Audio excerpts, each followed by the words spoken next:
direkam, record, nanti Bu Dewi nanya lagi dan nanya ulang. Nanti Pak Yakub menjelaskan kembali. Sudah Pak, silakan, boleh Pak. Silakan Bu Dewi.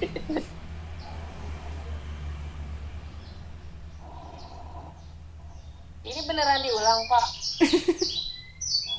Oh, baik, saya akan bertanya ya, Bapak Ibu, mohon berkenan jika ada yang ingin menanggapi upaya Bapak Ibu guru yang Bapak Ibu guru lakukan untuk meningkatkan kualitas diri sebagai seorang pengajar supaya bisa menguasai pembelajaran berbasis teknologi.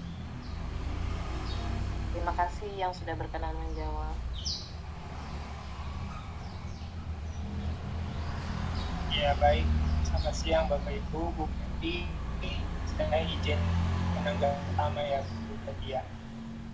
Jadi kalau dari kami itu yang pertama ya mungkin dari gurunya kita harus mulai dari diri kita dulu Bu. Jika sekolah belum memfasilitasi, kita mulai dari diri kita. Kita bisa belajar secara individual dari misalkan YouTube, seminar yang free. Kita bisa belajar banyak, menambah pengetahuan ketika sekolah membutuhkan, dan kita bisa menyumbang apa yang sudah kita pelajari gitu. Otomatis itu juga stimulasi sekolah gitu, merangsang sekolah untuk ternyata guru kami ini sangat ingin berkembang gitu ya. Jadi bukan mustahil sekolah juga akan coba untuk memfasilitasi jika dia tahu gitu ya sekolah tersebut punya keinginan untuk berkembang. Jadi ya intinya kita mulai dari diri kita dulu gitu ya. Jangan sampai keterbatasan ini gitu membuat kita nggak bisa mengeksplor diri kita gitu ya. Kalau dari saya itu sih Bu Fedi. Tambahan pertanyaan Pak. Ya, Pak Yakub. Terima kasih ya untuk tanggapannya. Nah, saya ingin menanyakan kira-kira Pak Yakub ini paling sering menggunakan platform apa untuk media pembelajaran di kelas? Terima kasih. Untuk media pembelajaran selama ini yang paling sering saya gunakan itu ada Earpod, ada Flipgrid. Kalau untuk presentasi atau membuat video tanggapan untuk suatu topik, saya biasanya kasih topik yang murid lalu mereka menanggapinya lewat video di Flipgrid gitu ya. Earpod itu untuk presentasi, lalu itu interaktif, siswa juga bisa terlibat dalam presentasi tersebut gitu. Lalu ada GameKit itu ya gaming ya, maksudnya metode pembelajaran dengan menggunakan game ya seperti Kahoot gitu, tapi lebih variatif gamenya. Oke, makasih Pak Yakub. Informasinya nanti akan coba saya aplikasikan di kelas. Terima kasih.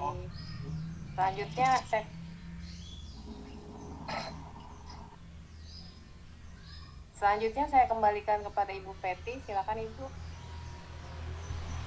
Ya baik, tadi telah kita dari Bu Dewi ya pertanyaannya mengenai bagaimana apa yang harus dilakukan ketika dari sekolah itu belum mendukung atau belum memaksimalkan fasilitas bagi kita guru yang ingin mengupgrade dirinya lebih baik lagi. Mungkin barusan dari Pak Yunus juga mendapatkan beberapa tips dan situs-situs ataupun aplikasi yang sangat bermanfaat bagi peningkatan pembelajaran juga. Mungkin sedikit menambahkan sama seperti Pak Yunus, untuk mengupgrade diri dari guru itu bisa dimulai dari Pak Yakub. Ya Allah. Ya, mohon maaf. Dari Pak Yakub itu bisa dari diri sendiri, bisa dari YouTube ataupun bisa mengikuti diklat juga. Kan sekarang itu di Telegram banyak ya diklat yang selain kita mendapatkan ilmunya, kita juga mendapatkan bonus sertifikatnya juga seperti itu. Untuk pertanyaan selanjutnya, silakan Kalau ada yang ingin bertanya dari Pak Yunus, Pak Nikolas, ataupun dari Pak Yakub juga, silakan dipersilahkan. Oke, berarti ini giliran saya ya. Baik Pak. Mau bertanya, mohon izin Ibu Bapak Guru bertanya. Oke, saya masih menemukan kendala sesuai dengan identifikasi masalah yang pernah kita bahas di kelompok ini ya, tentang speaking anxiety itu ya. Jadi kecemasan siswa belum mulai berbahasa aja sudah ada rasa takut dan kurang percaya diri kan gitu ya. Apalagi kalau kita belum kasih tugas gitu ya, mereka udah tambah beban juga gitu ya. Memang sih ini saya alami khususnya untuk di kelas-kelas bawah dan sebagian di kelas atas gitu ya. Karena kan memang kebetulan sekolah yang saya sedang ajarkan ini kita masih coba bangun nih chemistry untuk membuat lingkungan berbahasa gitu ya. Nah, punya gak Ibu Pak Guru tips-tipsnya nih biar biar anak itu nggak merasa takut, nggak merasa cemas gitu ya, untuk mereka mulai praktek berbahasa gitu ya, di sekolah gitu ya khususnya ya. Nah, itu kan agak sulit tuh bagi saya untuk menumbuhkan kesadaran mereka penting loh berbahasa gitu ya, karena kan memang walaupun mereka belum mengalami masa dunia profesionalisme atau kerja gitu ya, tapi kan pembekalnya kan dari sekarang ya. Nah, cuman untuk memasukkan hal itu ke anak-anak gitu ya, kira-kira ada nggak tipsnya Bapak Guru? Membangun kesadaran anak supaya mau berbahasa dan tidak cemas dan takut untuk berbicara.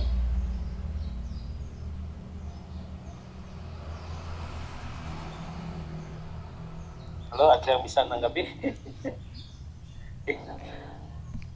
Baik, silakan Bapak Ibu ada yang menanggapi mengenai bagaimana tips and trik supaya siswa itu lebih percaya diri mungkin ya Pak untuk berbicara, dan kesadaran dirinya bahwa berbicara ataupun berbahasa itu sangat diperlukan nanti, kemampuan untuk berbicara mah. Silakan mungkin dari Pak Nikolas atau Bu Dewi dan Pak Yakub bisa menanggapi pertanyaan dari Pak Yunus. Boleh saya lagi berbagi ya. Halo, kedengeran nggak suara saya? Dengaran Pak Yakub jelas nih. Oh oke. Iya Pak. Jadi saya punya pengalaman gitu ya. Awal-awal saya jadi pengajar bahasa Inggris gitu ya. Sebenarnya murid-murid saya tuh untuk speaking rendah sekali. Rendah sekali. Ternyata setelah saya observe materi yang saya berikan itu lebih banyak kepada grammar, kepada chapter reading gitu ya. Tanpa saya sadari saya tidak atau kurang memberikan waktu untuk mereka berbicara menggunakan bahasa Inggris gitu Pak. Nah, harus saya tahun-tahun kedepannya saya mensiasati jadi dari durasi pengajar saya itu sekitar 30% gitu ya, bahkan sampai 40% gitu. Kalau saya misalkan ada bahasa Inggris di tempat saya 3 kali seminggu lah, jadi 90 menit satu kali ngajar 2 jam pelajaran. Saya pakai kurang lebih 25 menit itu untuk sharing time Pak. Nah, mereka sharing semua hal gitu, tapi dengan menggunakan bahasa Inggris gitu. Apa mereka campur-campur, nanti kita koreksi. Yang penting adalah mereka mau dulu untuk berbicara dan mereka berani berbicara gitu. Jadi itu yang saya lakukan selama ini untuk coba menumbuhkan minat atau juga kepercayaan diri berbicara murid-murid saya.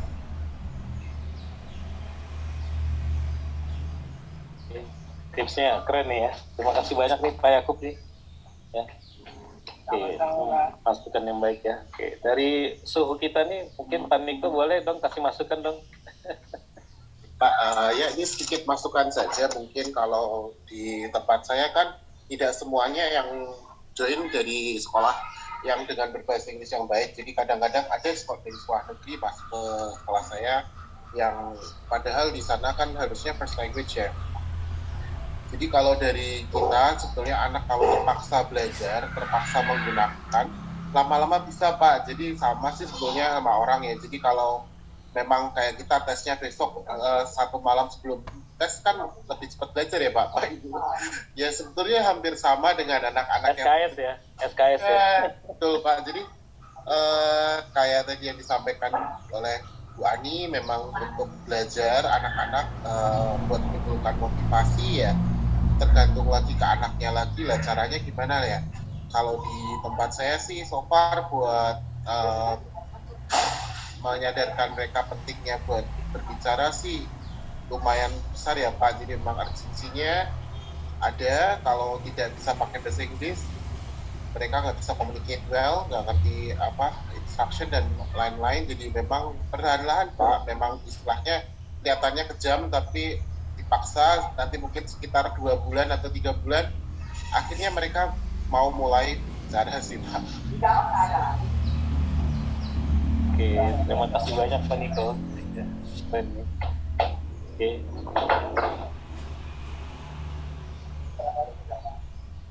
Ada yang mau ngasih masukan lagi? Boleh? Bu Feti, mungkin Bu Dewi, Bu Nuning. Iya, saya mau tanya kepada Pak Niko. Jadi anak itu selama 2 bulan, jika dia tidak bisa berlatih bahasa Inggris itu kita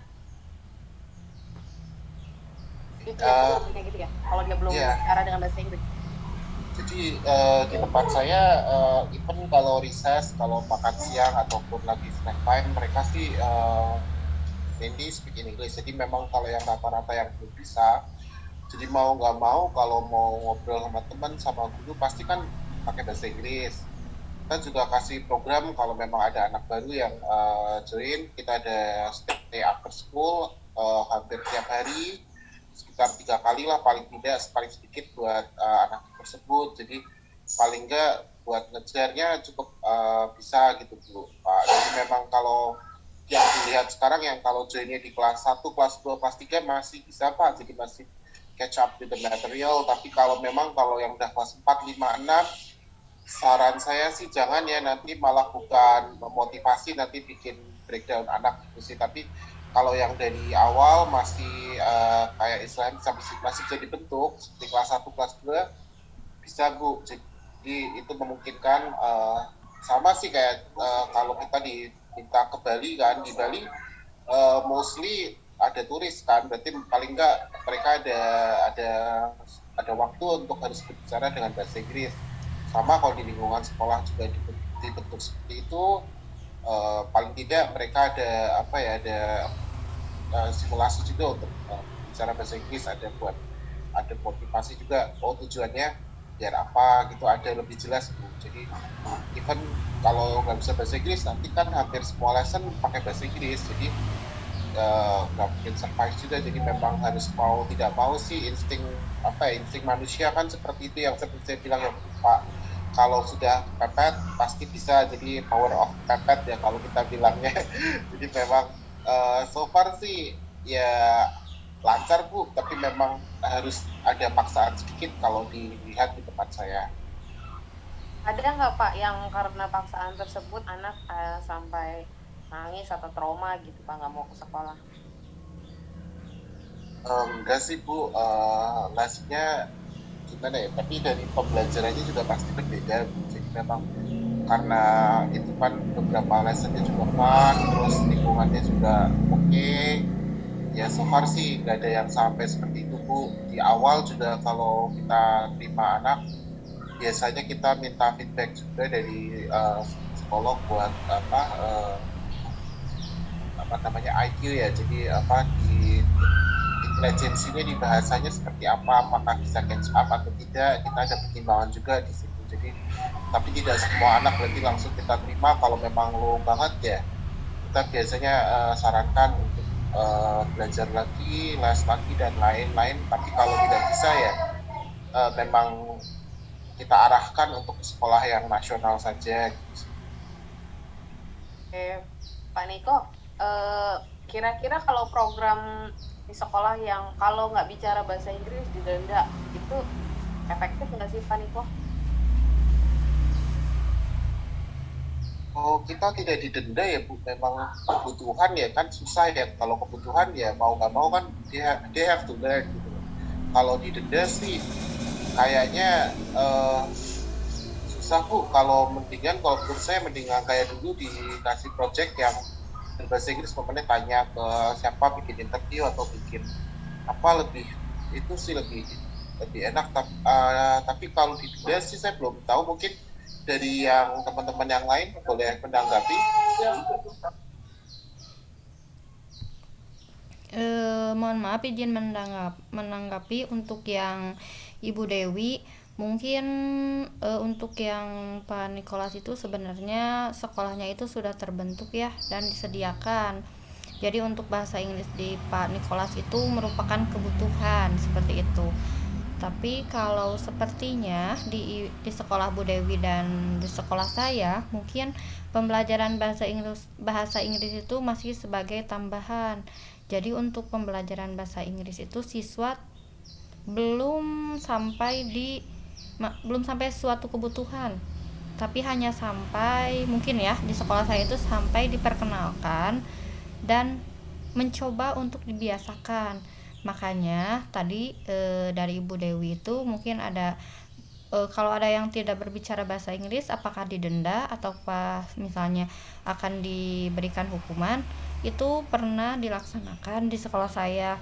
Jadi karena kita itu akan membuat mungkin dalam tanda kutip suatu keterpaksaan atau paksaan supaya anak terbiasa, makanya ada sebuah mungkin sistem ataupun anjuran bahwa untuk anak-anak itu berbicara dalam bahasa Inggris. Misalnya dalam yang paling simpel itu menyapa guru dalam bahasa Inggris. Jika tidak menyapa maka akan didenda dengan contoh dendaannya itu menghafal 5 vocab, ataupun kalau ketika istirahat jajan ke kantin itu mengorder makanannya dengan bahasa Inggris. Namun setelah dievaluasi cara tersebut ketika dilaksanakan malah banyak siswa yang malah jadinya diem. Jadi bukannya memotivasi mungkin ya, jadinya malah menghindar. Kalau melihat guru itu mereka menghindar. Daripada saya harus menyapa, lebih baik saya menghindar. Atau misalnya daripada saya harus jajan, lebih baik saya bawa makanan dari rumah. Mungkin seperti itu ya Bu Dewi. Ada persamaan dengan sekolah saya? Ya Bu, benar Bu Fetri. Jadi anak cenderung lebih enggan gitu ketemu temennya gitu. Iya. Nanti daripada saya nggak ngomong terus saya didenda gitu. Ya benar. Berarti kurang efektif ya Bu Peti ya? Iya Bu, kalau dari sekolah saya kurang efektif. Jadi gurunya tetap mengingatkan. Jadi malah guru yang, hey ayo kenapa nggak bilang. Jadi belum ada kesadaran diri juga mungkin dari siswanya. Karena ya udah masih ada cara lain supaya bisa menghindar. Ya udah itu aja yang lakukan. Mereka belum tertanam juga bahwa bahasa Inggris itu penting. Jadi mereka masih bisa punya cara lain, plan B-nya itu mereka kabur, mereka tidak makan, ataupun mereka bawa makanan dari rumah supaya mereka diam di kelas menghindar gurunya, seperti itu Bu. Iya benar Bu Peti, memang itu yang terjadi. Makanya saya juga bingung kalau disuruh buat program bahasa, sedangkan antar guru aja bicaranya masih pakai bahasa Indonesia gitu, belum istiqomah ya ibaratnya ya, aplikasikan program. Makasih ya Ibu, Bapak tanggapannya. Ya ini saling beririsan ya memang ya, terutama di sekolah-sekolah kita nih. Saya sih juga termasuk bagian dari itu, dan yang sekarang saya alami bersama tim, kita lagi bangun nih lingkungan berbahasa, artinya stimulusnya tuh bagus berjalan gitu ya. Tapi memang menyamakan visi itu tidak segampang kita membalikan tangan ya. Kalau sekolahnya Pak Niko kan orang tua yang menyekolahkan anaknya tuh sudah punya visi yang sama gitu ya, dengan visi sekolah. Kemudian si anak juga sudah terbentuk dengan lingkungan di rumahnya masing-masing. Jadinya ya alhamdulillah ya, so far ya alhamdulillah jalan ya gitu ya. Tapi kalau saya juga sama nih dengan Bu Fetri dan Bu Dewi, bahkan saya pernah dulu diprotes tuh sama orang tua tentang denda gitu ya. Ini uangnya buat apa? malah saya juga dipanggil kepala sekolah dan yayasan gitu ya. Oh iya, ternyata memang iya ada baiknya sih. Jadi ditegur itu ya adalah apa ya, jadi tahu kita, oh iya juga sih ya. Kita mungkin beranggapannya baik, tapi belum tentu baik juga bagi orang tua dan anak gitu ya. Ya, memang agak rumit ya Pak Besar. Makanya tadi saya agak suka sekali tadi dengan penjelasannya Bu Elok ya. Ini saya jadi punya ide banyak gitu bagaimana nanti ngerangsang anak untuk berbahasa itu dari tentang dirinya dan keluarganya gitu ya. Tadi kan ada tentang diriku, tentang keluargaku, atau tentang hobi, atau tentang tadi bagaimana ayah kamu gitu ya. Nanti mulai mungkin menggali diri mereka sendiri, karena mungkin selama ini tadi saya resapin itu mungkin kita saya ngajar bahasa itu anak-anak, saya sih ngajar bahasa tapi anak-anak rasanya ini bahasa masih asing gitu ya, buat apa juga dipelajarin gitu ya. Nah jadi belum klop tuh di situnya tuh. Kalau sudah klop mungkin kayak Pak Niko makan siangnya aja, bahkan sampai ngigonya aja bahasa Inggris kan. Luar biasa. Itu mungkin ya Bu ya, tapi harusnya sih ini menjadi pembahasan masalah ya, tapi alhamdulillah makasih banyak nih Mas, saya jadi banyak inspirasi ya. Itu sih Bu, tadi ada info apa ya dari Kak Dinda ya? Cuman di gantian-gantian tadi di Menko besar, jadi yang tadi saya masuk lab yang SDB ya, jadi yang kelompok SD sebelah 20 menit, nanti gantian lagi, dan nanti mungkin kalau sudah selesai semua nanti mungkin kita kembali ke main room gitu sih Pak. Kalau boleh tanya, berarti ini merekamnya pakai script recorder kah? Iya Pak. Yang merekam Bu Peti Iya, Pak. pakai screen recorder. Saya pakai screen recorder.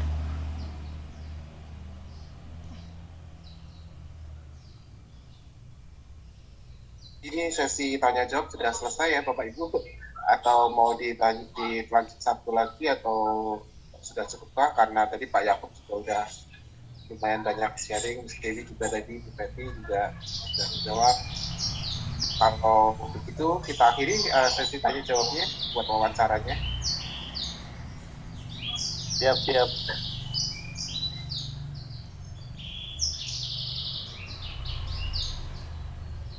Oke. Apa kita balik lagi ke main room ya ini ya, atau tidak? Izin Bapak Ibu mengingatkan kita ada 3 yang